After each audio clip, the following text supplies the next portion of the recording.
à tous, je suis ravie de vous retrouver aujourd'hui. Alors aujourd'hui, je voulais revenir sur une posture dont on parle beaucoup en yoga et qui est une posture assez importante, c'est Shirsasana, posture sur la tête. Donc je voulais faire un petit tutoriel avec toutes les étapes pour vous permettre de monter en posture sur la tête. Donc il va y avoir plusieurs possibilités et je vous ai aussi amené mon banc d'inversion, donc pour vous montrer comment il fonctionne, comment ça se passe, pour justement tester les postures inversées de façon simple et en sécurité. Et ensuite, je vais vous montrer donc la posture sur la tête, les différentes étapes pour monter tranquillement.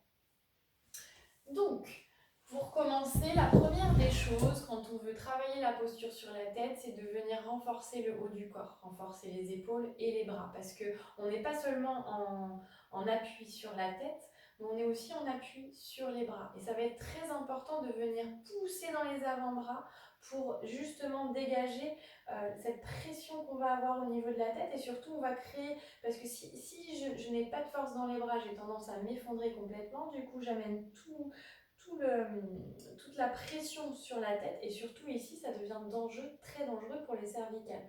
Donc ça va être important de justement de rester bien solide dans nos avant-bras, de venir ici faire une pression sur le sol, sur notre tapis, pour déjà monter beaucoup plus facilement. Vous allez voir que c'est beaucoup plus facile, et surtout venir vraiment protéger les cervicales. Donc le premier exercice que vous pouvez faire, c'est la posture du dauphin. On va le faire en dynamique. Donc on vient ici croiser les doigts, on vient sur ses avant-bras. Donc la posture du dauphin, c'est comme le chien tête en bas. Simplement, je suis sur mes avant-bras. Ok ? Donc je pousse dans les pieds et dans les avant-bras. Et donc j'amène la tête en direction du sol. Et on va faire en dynamique comme ça. Donc planche, dauphin. Planche, dauphin. Donc c'est le dauphin en fait qui vient plonger. Et ici, en travaillant cette posture en dynamique, vous allez venir ici renforcer les bras, les épaules. Ok ? Donc ça va vous aider pour ensuite pouvoir monter plus tard en posture sur la tête. Donc c'est la première chose que vous pouvez travailler. Ensuite, je vous montre le banc d'inversion. Donc ce banc d'inversion, c'est un fit-up, ce qu'on appelle un fit-up. Il va nous permettre de monter en posture sur la tête sans danger. Ici, on n'aura pas de pression au niveau des cervicales et donc pas de pression sur la tête.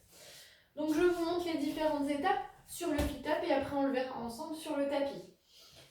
Donc ici, j'ai un trou pour la tête, donc je viens placer ma tête dans le trou. Ici, les épaules reposent sur le petit coussin du fit-up. Je mets les mains ici sur la partie en bois. Et ensuite, on vient pousser, crocheter les orteils, pousser dans les pieds pour lever les fesses au plafond. Et je viens marcher mes pieds ici vers l'avant. Et ensuite, qu'est-ce qui va se passer? C'est ce qu'on fera tout à l'heure sur le tapis. On vient plier les genoux. Donc, première étape, je plie les genoux et j'amène les genoux ici en arrière. J'amène les pieds ici en direction des fesses. Et ensuite, je viens lever les jambes en l'air. Ok, donc ça c'est nos différentes étapes pour monter. Et pour redescendre, ça va être la même chose. Je plie les genoux tranquillement et je ramène les pieds au sol. Et ensuite on vient en Balasana, posture de l'enfant. Tranquillement. Et on viendra ensuite doucement se redresser, vertèbre par vertèbre, les épaules et la tête en dernier. Ok ? Donc les étapes qu'on vient de voir avec le fit-up, ça va être exactement les mêmes pour monter en posture sur la tête sur notre tapis. Alors si ça vous rassure d'être près du mur, vous pouvez. Mais le problème, c'est qu'à force d'être près du mur, on a du mal à faire la posture sans le mur.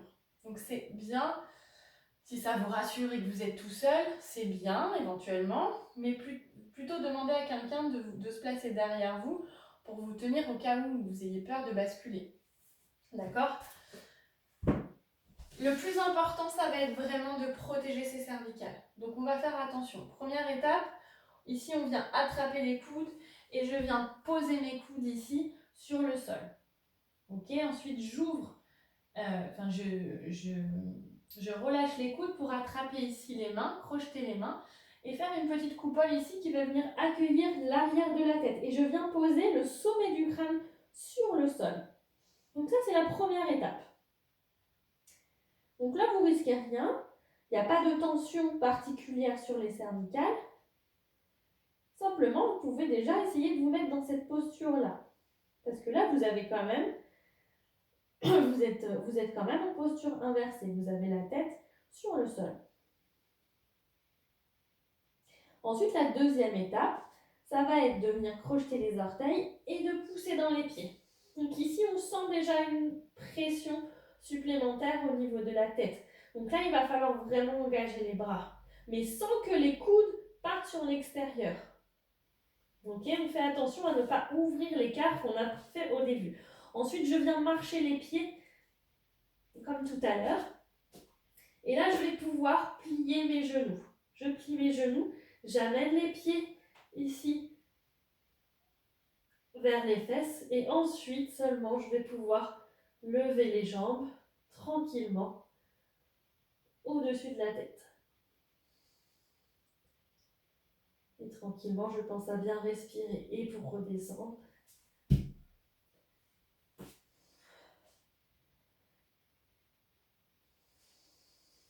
Je reviens, posture de l'enfant.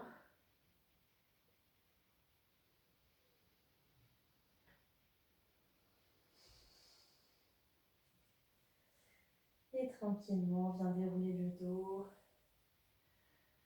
La tête et les épaules toujours en dernier. Donc désolée, là je suis redescendue un peu vite. Normalement, donc comme je vous ai montré sur le fit-up, on fait les étapes pour redescendre doucement. On revient en posture de l'enfant et ensuite on vient se redresser. Donc voilà pour le tuto posture sur la tête aujourd'hui. Si vous avez des questions, vous n'hésitez pas, je répondrai à vos questions. Juste petite remarque, donc quand je suis ici comme ça, vous aurez tendance souvent à faire comme ça. Parce qu'en fait, si j'ai pas assez de force dans les bras, les coudes ils ont tendance à s'écarter. Du coup, au lieu d'avoir la pression à la fois sur les bras et sur la tête, on n'a plus que sur la tête. Tout repose sur la tête et sur les cervicales. Donc, soyez vigilants. Si vous sentez que vous n'avez pas suffisamment de force dans les bras, déjà faites l'exercice du dauphin, celui que je vous ai montré au début. Et surtout, à chaque fois, n'hésitez pas à, quand vous vous êtes placé, à revenir voir si vous êtes bien, si l'écart est toujours bon, en revenant placer vos mains au niveau des coudes. Ok ? Bon, je vous souhaite une belle pratique et puis je vous dis à très bientôt. Bonne journée, au revoir.